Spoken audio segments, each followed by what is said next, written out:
Hi again, it's Dusty. I'm back. We want to talk about leverage in this short video. And what is leverage? Leverage is doing more with the same amount of force.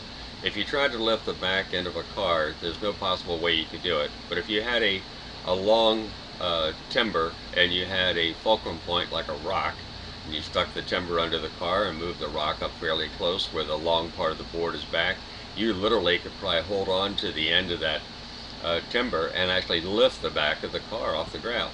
Well, corporations do that when they actually leverage off of our time and energy. What do I mean by that? Let me just show you.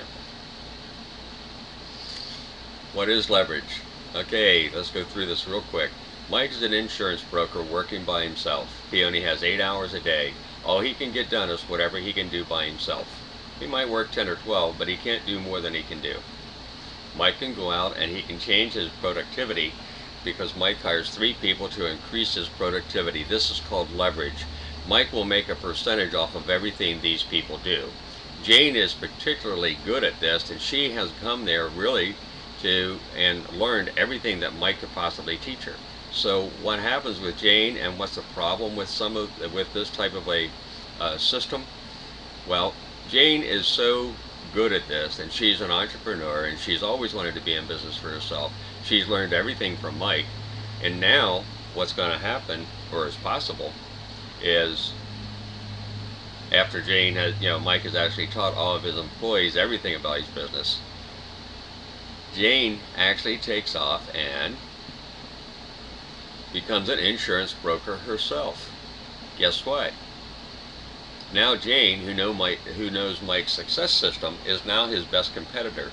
That's why in corporations and companies and so forth, people are afraid to teach the people that are on a lower level than them everything they know for fear of losing their job or something like that. Well, in this case, Jane became Mike's best competition.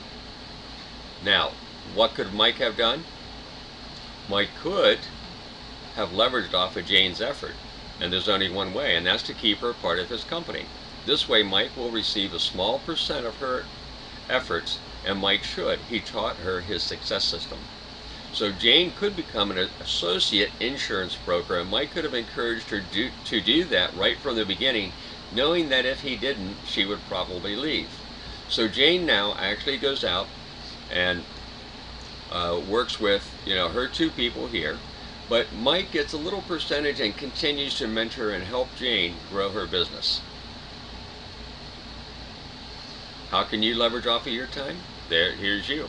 You work 8 hours a day, 5 days a week, basically 40 hours a week. You could do more, but now you're working overtime. How can you leverage? You could have employees. You could have Jane and Tom. Now what happens is Jane and Tom work for you, and now you have a total of 120 hours per week of productivity when yours is included. You just leveraged off of 80 hours of their work. Most structures have the same shape, and either a pyramid or a triangle. What we want to do is we want to go into understanding structures, and I'll do that in the next video. And then I'll continue to explain to you how you can leverage off of your time.